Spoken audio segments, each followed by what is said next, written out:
Hello friends, सरनाम classes के online platform पे आप लोगों का स्वागत है। आज की क्लास यहाँ पे हम देखेंगे क्लास 9th के साइंस, जो ये आपका यह अंतिमा वीडियो हो सकता है। मतलब यानी आपका यह चैप्टर आप समाप्त होने वाला है इसी वीडियो में। ठीक है, तो आप लोग को हम यहाँ तक ले पढ़ा दिए थे, यहाँ तक ले तो हम पढ़ाए थे आप लोग को वाष्पीकरण को प्रभावित करने वाले कारक, यहाँ तक ले पढ़ा दिए थे। अब इसके बारे में हम जानेंगे। इसके बाद हम यहाँ पे जानेंगे, क्या जानेंगे, तो हम यहाँ पे जानेंगे द्रव की गुप्त ऊष्मा जानेंगे। क्या जानेंगे हम यहाँ पे? द्रव की गुप्त ऊष्मा हम जानेंगे। हम यहाँ पे क्या कहा है कि द्रव का गुप्त ऊष्मा, हम क्या कहें? द्रव का गुप्त ऊष्मा आप जानेंगे। अब द्रव का गुप्त ऊष्मा क्या होता है यह हम जानेंगे। देखिए, तो देखिए हम यहाँ पे क्या कर रहे हैं कि मान लीजिए कि हमको कोई ठोस पदार्थ है। क्या कहे कि कोई ठोस पदार्थ, जैसे में समझिए, यहाँ पे समझिए एक बर्फ का टुकड़ा है। ठीक है, यहाँ पे क्या करें, एक बर्फ का आपका टुकड़ा है। यहाँ पे आपका यह क्या है? बर्फ का टुकड़ा है। अब यहाँ पे मान लीजिए कितना का है, तो 1 kg के हम मान लेते हैं। कितना kg का? 1 kg का बर्फ का टुकड़ा है। मतलब यानी आपका यह क्या है? बर्फ है। अब इसको मान लीजिए हमको इसको द्रव में परिवर्तन करना है। किस में परिवर्तन करना है? द्रव में परिवर्तन करना है। ठीक है, तो हमको यहाँ पे जितनी जितनी ऊष्मा की आवश्यकता पड़ेगा तो हम क्या करेंगे, उतना लेंगे कि नहीं। हम यहाँ पे क्या कहें कि यहाँ पे जितनी ऊष्मा की आवश्यकता पड़ेगा तो क्या करेंगे, हम लेंगे। जैसे मैं एग्जांपल के थ्रू मान लीजिए आपको यहाँ पे हम कह रहे हैं कि आपको चाहिए, हम कह रहे हैं कि यहाँ पे आपको 2 ही बिस्कुट चाहिए, तो आप क्या करेंगे? 2 ही बिस्कुट लेंगे। ठीक है, तो वही बात है कि जितनी इसको बर्फ है, कि जितनी ऊष्मा की आवश्यकता पड़ेगा द्रव में बदलने के लिए, उसी को हम क्या कहते हैं? द्रव की गुप्त ऊष्मा कहते हैं। द्रव की गुप्त ऊष्मा से समझे, गुप्त का मतलब जो यहाँ पे क्या आना चाहिए, गुप्त कोई बात, जैसे में आप लोग कोई गुप्त बात रखते हैं वैसे। ठीक है, तो हम यहाँ पे इसका लिख लेंगे कि 1 kg ठोस को जितनी जितनी हम यहाँ पे लिख देते हैं परिभाषा इसका। यहाँ पे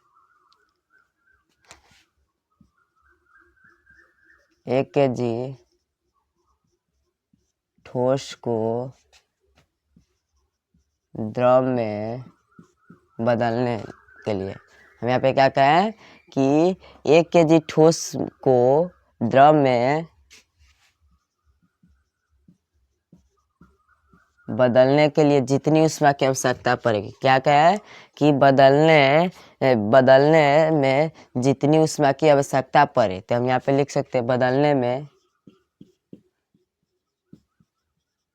जितनी ऊष्मा की आवश्यकता होगी उसी को हम क्या कहते हैं, यहाँ पे उसी को हम क्या कहते हैं? द्रव की गुप्त ऊष्मा कहते हैं।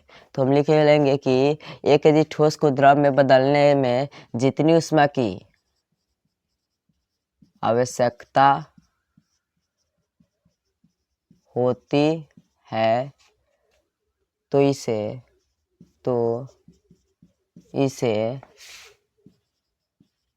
द्रव का गुप्त ऊष्मा कहते हैं। ठीक है, हम यहाँ पे क्या कि द्रव का गुप्त ऊष्मा किसे कहते हैं? तो 1 kg ठोस को द्रव में बदलने में जितनी ऊष्मा की आवश्यकता होती है तो इसे द्रव का क्या कहते हैं? गुप्त ऊष्मा कहते हैं। इतना बात आपको समझ में आ गया। अब यहाँ पे हम जानेंगे, क्या जानेंगे, तो हम इसके बाद हम यहाँ पे जानेंगे वाष्प की गुप्त ऊष्मा जानेंगे। क्या जानेंगे? आपका दोबारा टॉपिक है यहाँ पे वाष्प की गुप्त ऊष्मा। अब ऊष्मा आपको नहीं पता है तो देखिए, ऊष्मा का मतलब तापमान देना। क्या देना? तापमान देना। जैसे में आप लोग तापमान एक अलग होता है, ऊष्मा क्या होता है? अलग हो। जैसे में बल लगाना, क्या लगाना? बल। तो यही बात है। ठीक है, तो हम यहाँ पे क्या है कि यहाँ पे आपका यहाँ पे वाष्प की गुप्त ऊष्मा है। तो देखिए, आप मान लीजिए कि कोई चीज यहाँ पे द्रव में, अभी मान लीजिए कि हम यहाँ पे क्या करें, 1 kg, मतलब यहाँ पे हम क्या करें, इसमें द्रव है। क्या है यहाँ पे? द्रव द्रव द्रव द्रव द्रव द्रव द्रव द्रव है। ठीक है, यहाँ पे आप क्या कहें? द्रव है। मान लीजिए कि ये द्रव जो है ना, ये जो द्रव है, मान लीजिए कितना है? 1 kg है। कितना है? यहाँ पे हम क्या कहें कि आपका यह 1 kg द्रव है। अब इसको हमें वाष्प में बदलना है, मतलब गैस में बदलना है। तो हमको जितनी आवश्यकता उसमें पड़ेगी, मतलब तापमान पड़ेगा, जितनी तापमान पड़ेगा उतना हम दे सकते। ताले नहीं उड़ेगा, ताले हम देते रहेंगे, तो यही इसका है। तो हम कह सकते कि 1 kg द्रव को वाष्प में बदलने के लिए जितनी ऊष्मा की आवश्यकता पड़ेगी हम उसे हम क्या कहते हैं, तो उसे हम यहाँ पे क्या कहते हैं, वाष्प की गुप्त ऊष्मा कहते हैं। तो लिख लेंगे यहाँ पे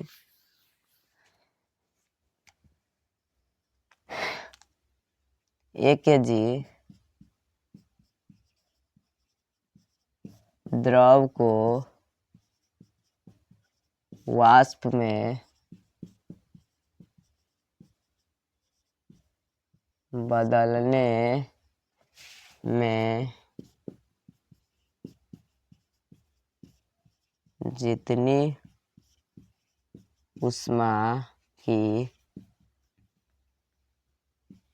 ऊष्मा की आवश्यकता होती है तो इसे वाष्प की गुप्त ऊष्मा कहते हैं। हम यहाँ पे क्या कहा है कि 1 kg द्रव को वाष्प में बदलने में जितनी ऊष्मा की आवश्यकता होती है तो इसे हम क्या कहते हैं, तो इसे वाष्प की क्या कहते हैं, गुप्त ऊष्मा कहते हैं। तो क्या कहते हैं इसे हम यहाँ पे, वाष्प की गुप्त ऊष्मा। इतना बात आपको समझ में आ गया। हम यहाँ पे क्या है कि 1 kg द्रव को वाष्प में बदलने में जितनी ऊष्मा की आवश्यकता होती है तो इसे हम क्या कहते हैं, तो इसको हम यहाँ पे क्या कहते हैं, तो वाष्प की गुप्त ऊष्मा कहते हैं। ठीक है, इतना बात आपको समझ में आ गया। अब यहाँ पे हम देखेंगे, क्या देखेंगे, तो हम यहाँ पे देखेंगे, अब दाब देखेंगे। क्या देखेंगे, दाब। तो दाब होता है क्या, तो देखिए मतलब हम कह सकते हैं कि दाब का मतलब होता है कि जैसे में देखिए यहाँ पे दाब का मतलब बल लगाना। क्या लगाना, बल लगाना। किसी चीज पे क्या लगाना, बल लगाना। जैसे यहाँ पे समझिए कि मार करे तो इसमें हम यहाँ पे दाब दे रहे हैं, मतलब दाब मतलब बल लगा रहे हैं। क्या लगा रहे हैं, बल। तो इसी को क्या कहते हैं यहाँ पे, मतलब दाब कहते हैं। मतलब प्रति इकाई क्षेत्रफल पर लगने वाले बल को क्या कहते हैं, दाब कहते हैं। क्या कहते हैं, दाब कहते हैं। तो लिख लीजिए, इसका भी परिभाषा लिख लीजिए।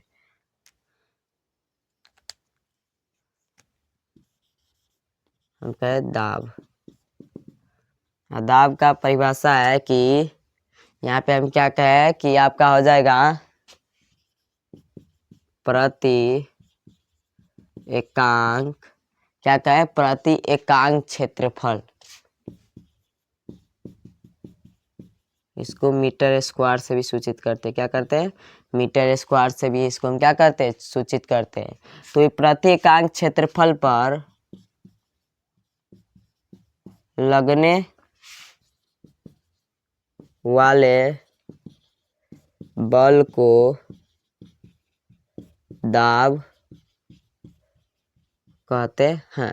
हम यहाँ क्या कहा है कि प्रति एकांक क्षेत्रफल पर लगने वाले बल को क्या कहते हैं, दाब कहते हैं। कितना, क्या कहे, दाब कहते हैं। इतना बात आपको समझ में आएगा। अब इसके बाद यहाँ पे दाब का एक सूत्र होता है, इसे जान लेते हैं। हम यहाँ पे क्या कहें, दाब का एक सूत्र होता है, आप लोग यहाँ पे इसको जान लीजिए। ठीक है, तो यहाँ पे हम देखेंगे दाब बराबर होता है क्या। हम यहाँ पे क्या कहें कि दाब बराबर, तो दाब बराबर एक सूत्र होता है, यहाँ पे एक सूत्र होता है, आप लोग याद कर लीजिएगा। दाब बराबर होता है, मतलब देखिए कि जैसे में कोई क्षेत्रफल है, क्या है, क्षेत्रफल। जैसे मान लीजिए कि इसका कोई क्षेत्रफल होगा, हाँ, तो इस पे हम क्या करें, बल लगाएंगे। यानी बल बटे क्या होता है, क्षेत्रफल होता है। क्या होता है यहाँ पे, इसका सूत्र क्या होता है, तो इसका सूत्र होता है बल बटे क्षेत्रफल। ठीक है, अब इसको इंग्लिश में क्या कहते हैं, तो इसको इंग्लिश में हम यहाँ पे यह भी कह सकते हैं कि बल का मतलब यहाँ पे हम एन भी इसको डिनोट करते, क्या करते हैं, इसको एन इसको क्या करते हैं, मतलब क्षेत्रफल को मीटर स्क्वायर से। तो यदि एन बटे मीटर स्क्वायर भी रहेगा तो क्या होगा, आपका सही होगा, और यह भी आपका क्या होगा, सही होगा। तो दोनों अगर इंग्लिश में है तो इंग्लिश में छेक देंगे, और यहाँ पे हिंदी में होगा तो हम क्या करेंगे, हिंदी में छेक देंगे। इतना बात आपको पता चल गया। आप पूछेंगे कि दाब का एसआई मात्रा क्या होता है, तो पास्कल होता है। क्या होता है, हम यहाँ पे क्या कहे कि दाब का एसआई मात्रक। तो दाब का एसआई मात्रक क्या होता है, पास्कल होता है। क्या होता है, यहाँ पे हम क्या कहें, पास्कल होता है। इसका पास्कल। आपसे पूछा कि दाब का SI मात्रा क्या होता है, तो पास्कल होता है। तो इतना बात आपको समझ में आएगा। एक बार हम रिवीजन करा देते हैं। हम कहें कि द्रव का गुप्त ऊष्मा, तो 1 kg ठोस को द्रव में बदलने में जितनी ऊष्मा की आवश्यकता होती है, तो इसे हम क्या कहते हैं, द्रव का गुप्त ऊष्मा कहते हैं। वाष्पन की गुप्त ऊष्मा, तो 1 kg द्रव को वाष्प में बदलने में जितनी ऊष्मा की आवश्यकता होती है, तो इसे हम क्या कहते हैं, वाष्प की गुप्त ऊष्मा। अब दाब मतलब किसी वस्तु पे क्या करना, दाब लगाना, मतलब तो इसको प्रति इकाई क्षेत्रफल पर लगने वाले बल को क्या कहते हैं, दाब कहते हैं। तो दाब का एक सूत्र है बल बटे क्षेत्रफल, या इसको इंग्लिश में N/2 कह सकते हैं, ठीक है। और दाब का SI मात्रा क्या होता है, पास्कल होता है। क्या होता है, पास्कल। अब इसके बाद हम यहाँ पे अब आपको हम बताते हैं इसके बाद वायुमंडल। तो इसको पहले आप लोग नोट कर लीजिए, इसके बाद हम यहाँ पे वायुमंडल के बारे में जानते हैं। अब हम यहाँ पे क्या है आपको यहाँ पे वायुमंडल का दाब, यहाँ पे क्या है, वायुमंडल पे दाब। अब देखिए वायुमंडल दे दाब क्या होते थे। देखिए हमारे हमारे हमारे जो यहाँ पे हमारे शरीर पे एक तरह से क्या है, वायुमंडलीय दाब भी है। जिसमें यहाँ पे देखिए हमारे माथा है, इस पे क्या, यहाँ पे कई तरह के यहाँ पे क्या हो रहा है, यहाँ पे दबाव हो रहा है, मतलब दाब उस पे पड़ रहा है। जिससे हम कह सकते हैं कि हवा, मतलब बहुत तरीका से यहाँ पे हम कह सकते हैं हमारी माथा पे क्या होता है, वायुमंडलीय दाब होता है। क्या होता है, वायुमंडलीय दाब, ठीक है। जैसे में देखिए कि जैसे में हम यहाँ पे आपको समझ आ रहे हैं कि जैसे में देखिए आप लोग पानी में यहाँ पे तैरते होंगे, अंदर जब जाते हैं, जब डुबकी अंदर मारते हैं, तो क्या होता है, हमारे माथा पे क्या होता है, वायुमंडलीय दाब क्या होता है, यहाँ पे मतलब ज्यादा दाब पड़ता है, वायुमंडलीय दाब पड़ता है। यदि हम हिमालय के पर्वत पे ऊपर चढ़ेंगे तो क्या होगा, हमारे वायुमंडलीय दाब क्या होगा, कम होगा। और यदि यहाँ पे नीचे आएंगे तो क्या, मतलब एक तरह से कह सकते हैं कि आप लोग तालाब में नहाते होंगे, तो अंदर हम जाते तो क्या होता है, और हमारे माथे पे क्या होता है, वायुमंडलीय दाब पड़ जाता है, ठीक है। तो इतना बात आपको पता चल गया। तो हम कहे यहाँ पे वायुमंडलीय दाब,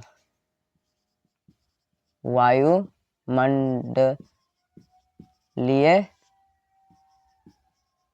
दाब। अब यहाँ पे वायुमंडलीय दाब क्या होता है, इसे यहाँ पे जानेंगे। हम यहाँ पे क्या कहेंगे, वायुमंडलीय दाब। तो वायुमंडलीय दाब क्या होता है, तो हम कह सकते हैं वायु के द्वारा, वायु मतलब हवा, क्या कह सकते हैं, हवा।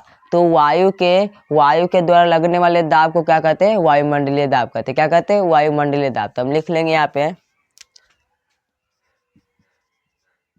वायु के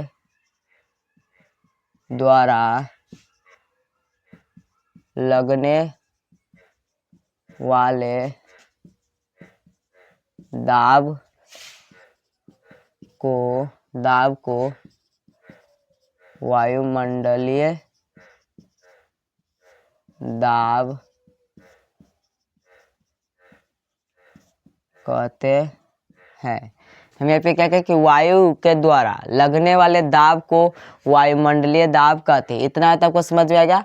अब यहाँ पे एक वायुमंडलीय दाब बराबर क्या होता है, तो यहाँ पे एक वायुमंडलीय दाब बराबर तो एक, हम यहाँ पे क्या कहें, आपको लिखाई देते हैं। हम यहाँ पे क्या कहें, ध्यान से समझेंगे, याद कर लीजिएगा, इसको क्या कर लीजिए आप लोग, याद कर लीजिएगा। हम यहाँ पे क्या कि एक वायु मंडलीय दाब, ठीक है। हम यहाँ पे क्या लिखे, एक वायुमंडलीय दाब बराबर क्या होता है, तो देखिए होता है कि 1.01 होता है। क्या है यहाँ पे, हम यहाँ पे क्या है कि 1.01। अब इसके बाद होता है 10 के पावर 5 पास्कल होता है। क्या होता है, 10 के पावर 5 पास्कल होता है। आपसे पूछा है कि एक वायुमंडलीय दाब बराबर क्या होता है, तो होता है यहाँ पे 1.01, क्योंकि दशमलव के बाद सब संख्या क्या होता है, एक उनका, क्योंकि यहाँ पे अंक बुलाता है। तो 1.01 गुने 10 के पावर कितना है, यहाँ पे 5 पास्कल होता है। इतना बात आपको समझ में आ गया, इतना बात आपको समझ में आ गया। अब यहाँ पे हम आप लोग को, अब हम यहाँ पे कुछ टॉपिक बच्चे हैं, इसके बाद हम यहाँ पे चैप्टर को समाप्त करते हैं, ठीक है।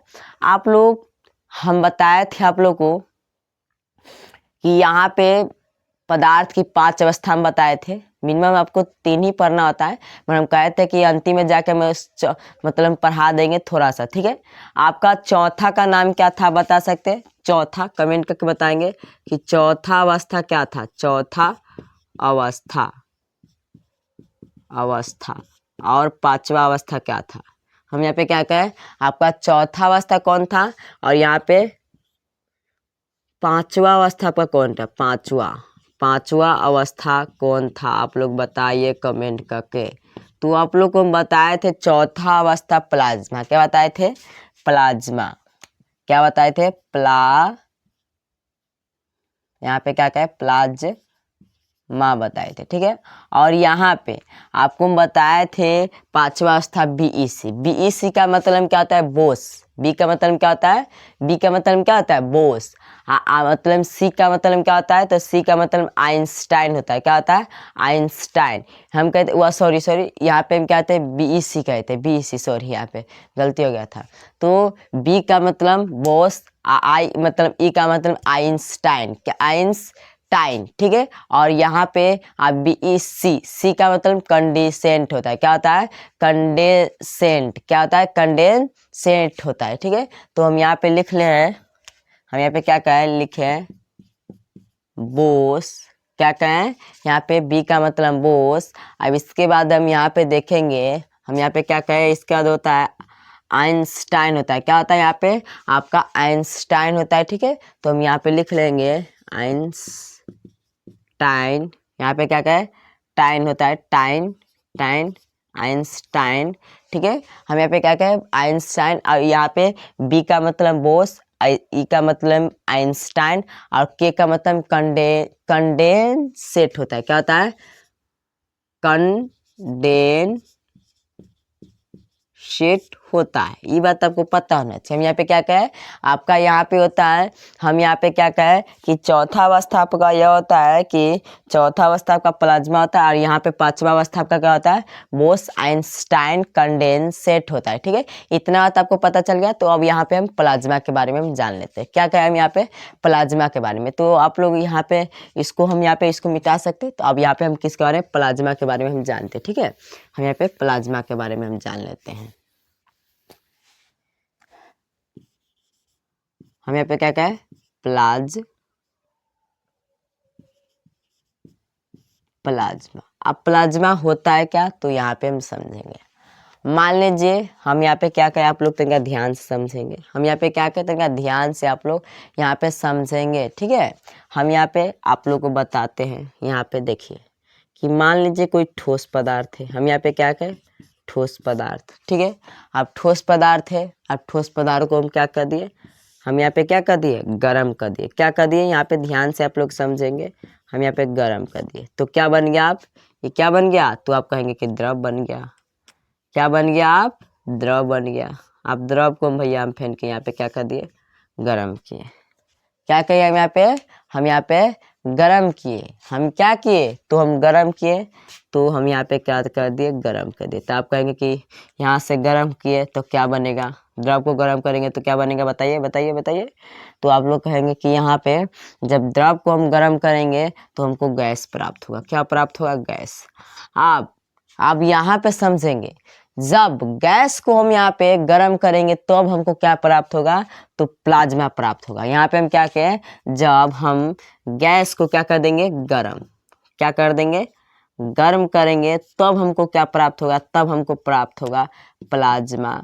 प्लाज्मा प्राप्त होगा। क्या होगा? प्लाज्मा प्राप्त होगा। तो इतना से आपको पता चल गया कि गैस को गर्म करने पर हमको क्या प्राप्त होता है? प्लाज्मा प्राप्त होता है, ठीक है। तो हम लिख सकते हैं गैस को गर्म करने पर प्लाज्मा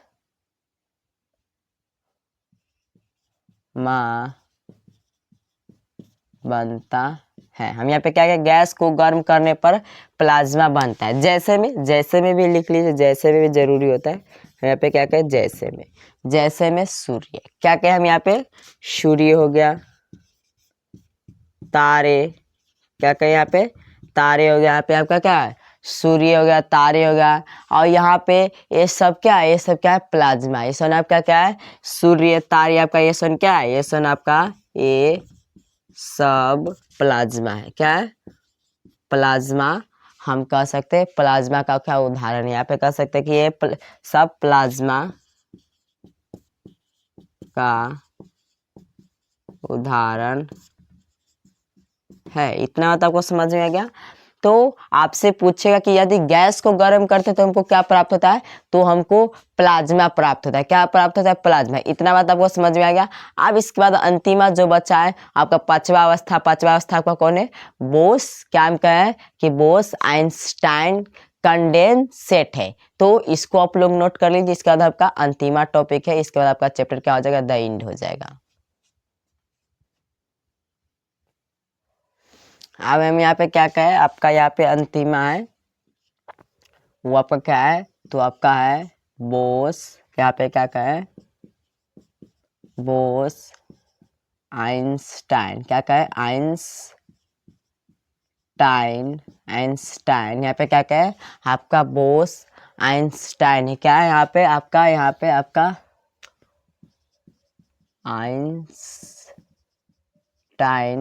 आइंस्टाइन कंडेंसेट है। क्या है, कंडेंसेट है।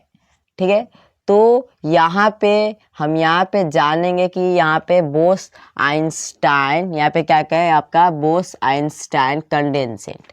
तो इसका आविष्कार कब किया गया था, तो 1920 ईस्वी में किया गया था। कब किया गया था, तो 1920 ईस्वी में। ठीक है, इतना बात आपको पता होना चाहिए। आपसे पूछेगा कि बोस आइंस्टाइन कंडेंसेट का कब आविष्कार किया गया, तो यहाँ पे हम कह दिए कि यहाँ पे मतलब इसको हम कह सकते हैं देखा था, तो यहाँ पे 1920 ईस्वी। ठीक है, और किसने ने, तो भारतीय वैज्ञानिक, यहाँ पे हम कह सकते हैं राजेंद्र नाथ बोस ने। किसने, राजेंद्र नाथ बोस ने किया था। तो आपसे पूछेगा कि कौन, तो हम यहाँ पे क्या क्या है कि आपका है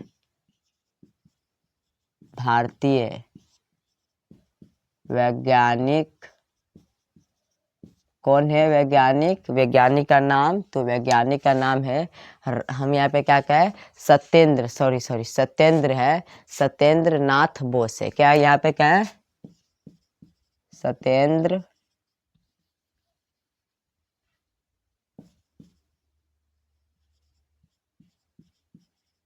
सत्येंद्र नाथ बोस है। हम यहाँ पे क्या कहें कि आपका भारतीय वैज्ञानिक, यहाँ पे जो यहाँ पे बोस आइंस्टाइन कंडेंसेशन का आविष्कार किया था, उसका नाम है सत्येंद्र नाथ बोस नाम है। ठीक है, इतना बात आपको समझ में आ गया। अब यहाँ पे समझेंगे कि अब यहाँ पे कि यहाँ पे आपका क्या कहते हैं इसको, बोस आइंस्टाइन कंडेंसेट, इसको कहते हैं क्या, तो देखिए अब मान लीजिए हम यहाँ पे क्या कहें, आप समझिएगा, तनका धीरे धीरे समझाएंगे, तनका ध्यान से समझेंगे। ठीक है, यहाँ पे हम समझा रहे हैं आपको। मान लीजिए हम यहाँ पे कहें कि वाष्प है, मतलब गैस में कोई पदार्थ है। क्या है, गैस में। ठीक है, हम क्या कहें यहाँ पे गैस में। अब इसको हम क्या कर दिए, ठंडा करें। क्या करें, ठंडा। हम यहाँ पे क्या करें, इसको ठंडा करें। ठीक है, ठंडा करेंगे तो क्या बन जाएगा, द्रव में बदल जाएगा। किस में बदल जाएगा, द्रव में।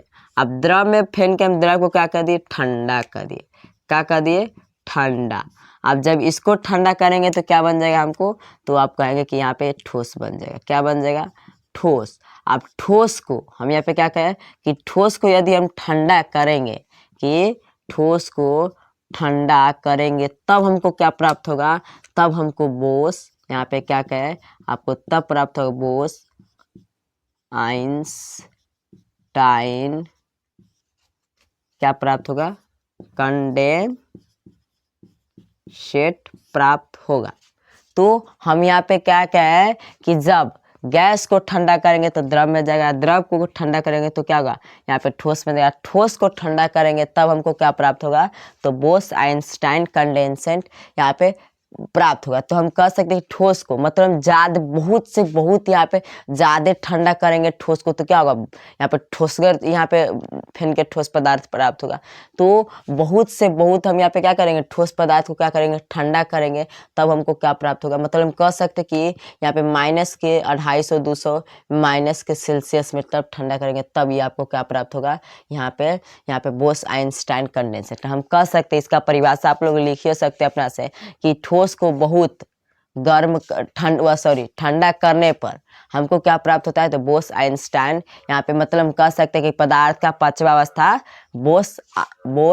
बोस आइंस्टाइन कंडेंसेट हमको प्राप्त होगा। ठीक है, इतना था। तो हम लिख देते, परिभाषा भी लिख देते, तो हम लिख देते इसका परिभाषा, आप लोग नोट कर लीजिएगा, ठीक है।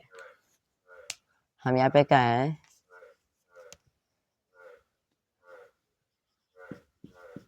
ठोस को बहुत ठंडा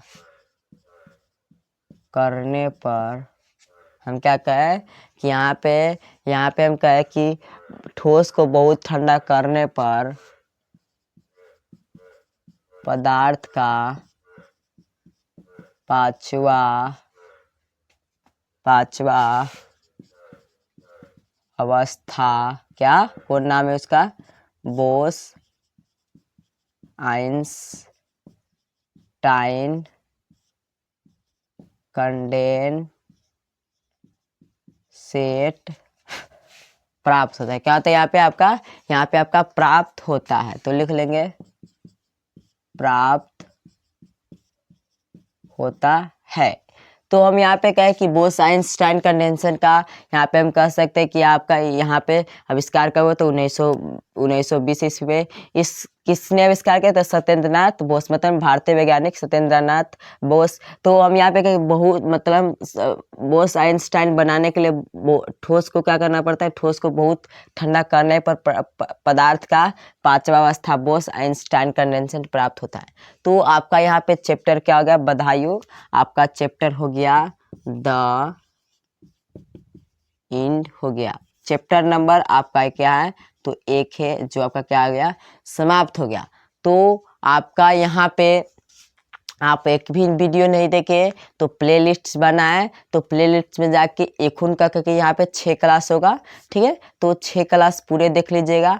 यदि आपको समझ में आया होगा तो आपको लोग क्या कर लीजिए, यहाँ पे इस चैनल को मतलब इस वीडियो को लाइक करके और चैनल को क्या कर लीजिए, आप लोग सब्सक्राइब कर लीजिएगा, ठीक है। तो यहाँ पे आपको यह क्लास अच्छा लगा होगा तो एगो और आप लोग कर्तव्य करके जाएंगे, कमेंट में एक इमोजी, यहाँ पे क्या कहें, एक इमोजी आप लोग सेंड करके यहाँ पे जाएंगे, ठीक है। हम यहाँ पे क्या कहें, आप लोग एक इमोजी आप लोग सेंड करके यहाँ पे जाना है तो जाना है, ठीक है। तो आई होप आप लोग को यह वीडियो अच्छा लगा होगा, तो लाइक करें और चैनल पे नहीं है तो सब्सक्राइब करें। Thanks for watching video.